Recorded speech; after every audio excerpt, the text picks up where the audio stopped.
समाचारों के इस भाग के प्रायोजक हैं गौतम बाली मेकअप स्टूडियो और एकेडमी, सेक्टर 1, छन्नी हिम्मत, जम्मू।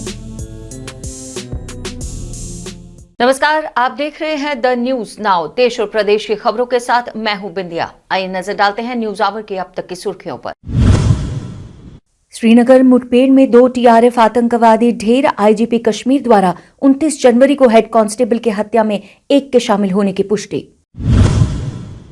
जम्मू कश्मीर में भूकंप के झटके, सरार शरीफ दरगाह की मीनार झुकी, प्रधानमंत्री ने लिया संज्ञान।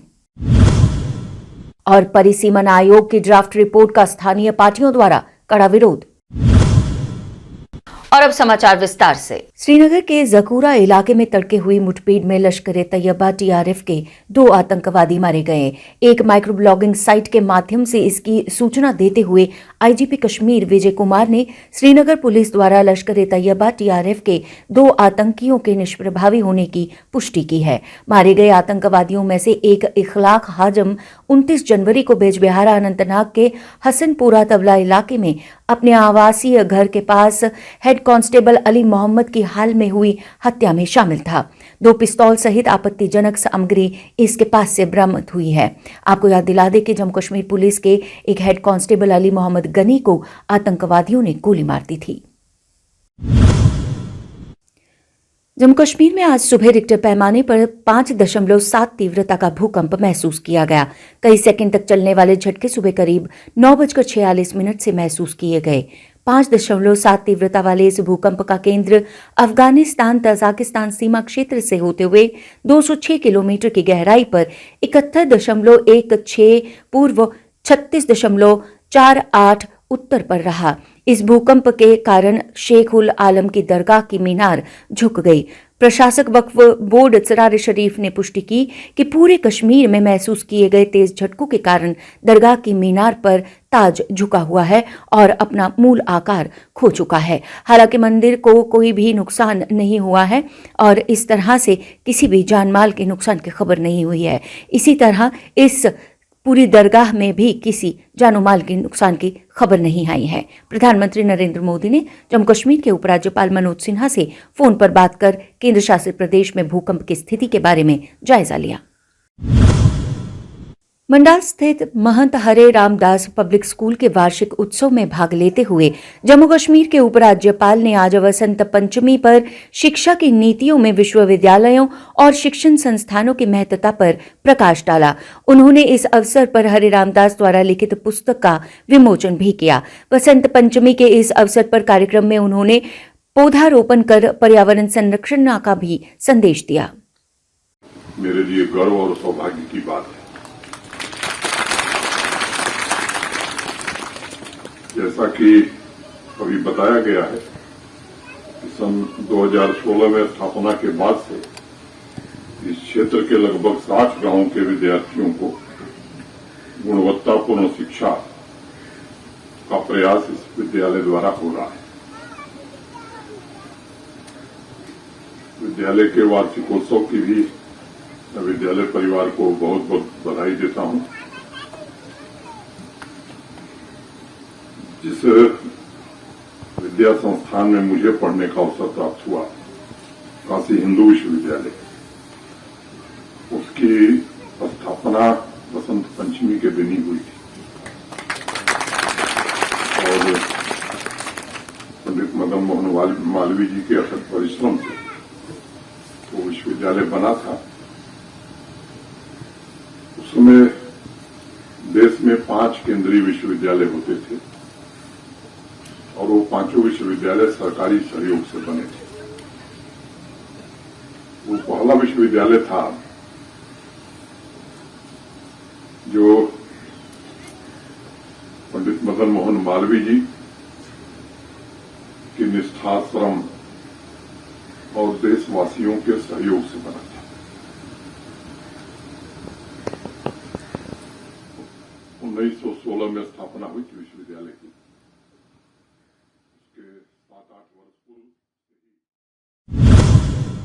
जम्मू कश्मीर में कई रोजगार, शिक्षा, परीक्षाओं और प्रशासनिक अधिसूचनाओं के खिलाफ हो रहे विरोध को नजरअंदाज किए जाने पर आज जम्मू कश्मीर अपनी पार्टी के कार्यकर्ताओं ने प्रशासन और केंद्र सरकार पर जम्मू को अनदेखा किए जाने का आरोप लगाया। पार्टी के महासचिव विक्रम मल्होत्रा ने कहा कि परिसीमन आयोग की रिपोर्ट से उम्मीदें लगाए हुए बैठे जम्मू के लोग आज प्रदर्शनों के बाद भी खाली हाथ बैठे हैं, जो यहां के लोगों के प्रति केंद्र सरकार और प्रशासन का रवैया साफ करता है। 30/10/2019 से पहले एडवर्टाइज की गई, उनको विड्रॉ किया गया, जैसे कि उससे पहले ये स्टेट एग्जिस्ट ही नहीं करती थी, यहाँ लोग रहते ही नहीं थे। और उन लोगों के भविष्य के साथ, उन नौजवानों के भविष्य के साथ जो एक मजाक किया गया, उससे ये प्रदर्शित होता है कि ये जो हुक्मरान है, जो आज की ब्यूरोक्रेसी और आज की जो हुकूमत केंद्र के द्वारा भारतीय जनता पार्टी के द्वारा चलाई जा रही है, वो नहीं चाहती कि ये एक वेलफेयर स्टेट रहे।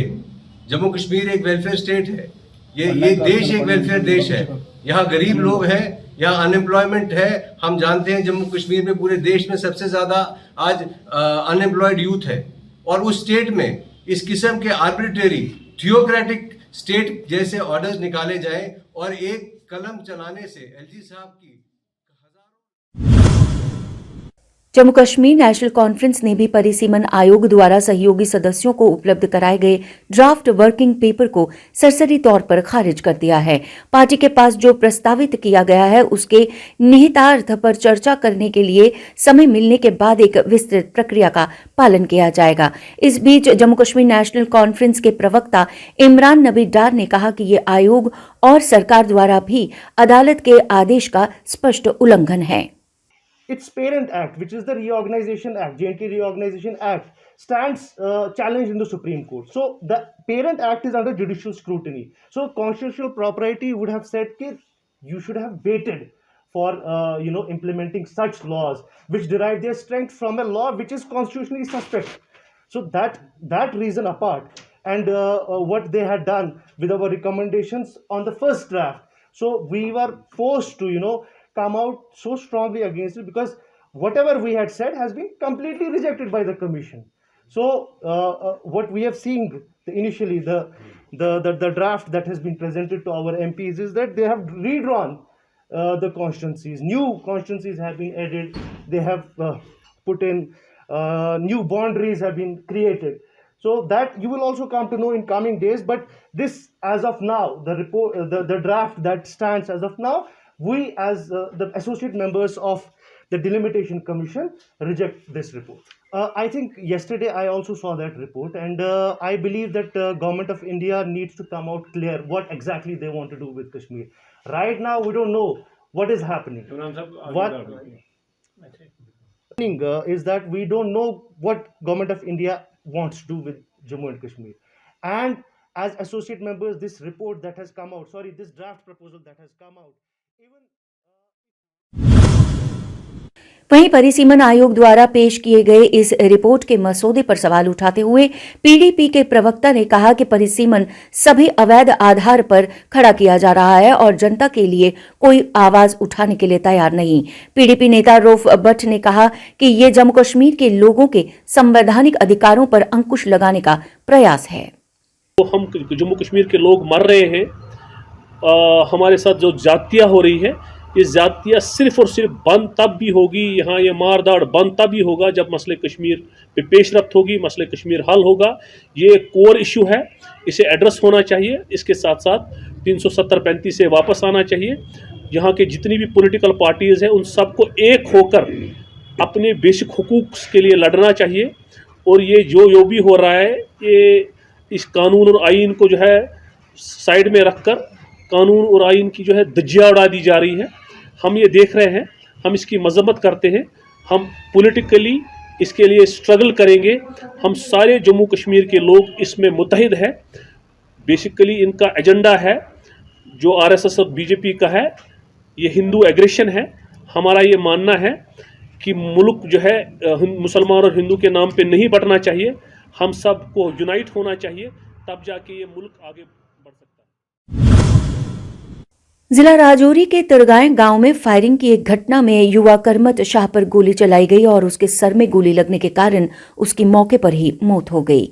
फायरिंग की ऐसी ही एक और घटना उसी गांव के नबी शाह के आवास पर भी हुई। हालांकि नबी शाह और उनके परिवार को कोई चोट नहीं आई। मामले की जानकारी मिलते ही पुलिस दल मौके पर पहुंच गया और प्राथमिकी दर्ज कर जांच शुरू कर दी गई। हालांकि स्थानीय लोगों ने इन दोनों वाक्यों के आपस में जुड़े होने की आशंका जताते हुए इसे हत्या का दावा किया है। ये जो आज यहाँ पे मर्डर हुआ है इसको हम कंडेम करते हैं और ये पुलिस की इनएफिशिएंसी है, क्योंकि 1.5 साल पहले ही एक ऐसा ही अटैक एक सोशल एक्टिविस्ट पे यहाँ पे हुआ था, ठाकुर रंजीत सिंह पे। अगर उसकी इन्वेस्टिगेशन की होती, उसके साथ जस्टिस हुआ होता, इंसाफ हुआ होता, कल्प्रिट को पकड़ा होता, तो आज जो ये इंसिडेंट नहीं होता। इसलिए हम यहाँ पब्लिक के साथ हैं, इनके साथ खड़े हैं। जब तक कल्प्रिट्स को पकड़ा नहीं जाएगा हम इनके साथ बैठेंगे। और हम एडमिनिस्ट्रेशन से एसएसपी साहब को मैंने पहले भी आगाह किया था, जब वो नए नए यहाँ पे राजौरी आए थे, तो मैंने उनको आगाह करके बुद्धल थाने के बारे में बताया था कि यहाँ आज भी ब्रिटिश राज की तरह जो है सिस्टम चल रहा है। एक 9 साल के बच्चे के ऊपर खवास में 376 का पर्चा लगा। 3 महीने वो जुवेनाइल कोर्ट में जाके सजा काट के आया। उसके पास डॉक्टरी उसकी की गई, पोटेंसी टेस्ट उसका किया गया, वो भी नेगेटिव आया, लेकिन उसके ऊपर 376 का पर्चा लगाया गया। आज भी यहाँ के जो हालात है वो 1947 से पहले के चल रहे हैं बुद्धल थाने में। इसलिए हम इसकी कड़े लफ्जों में मजम्मत करते हैं और जो थाना अधिकारी है वो रिस्पॉन्सिबल है इन चीजों का, रिस्पॉन्सिबल है उन चीजों का। अगर उसने 1.5 साल पहले ठाकुर रंजीत सिंह के केस में कल्प्रिट को पकड़ा होता, इन्वेस्टिगेशन फेयर की होती, अगर वो पॉलिटिकल प्रेशर के अंडर नहीं आता, तो आज ये कत्ल होने से बच जाता। तो लिहाजा हम पब्लिक के साथ बैठे हैं यहाँ पे, इनके साथ खड़े हैं। जब तक इसमें फिर इन्वेस्टिगेशन नहीं होती, कल्प्रिट नहीं पकड़े जाते, हम इनके साथ खड़े रहेंगे। इसके साथ ही समाचारों का ये अंक यहीं समाप्त करने की हमें दीजिए अनुमति और आप देखते रहिए द न्यूज नाउ वेब और पढ़ते रहिए द न्यूज नाउ का दैनिक अखबार व ई प्रिंट पेपर। जय हिंद।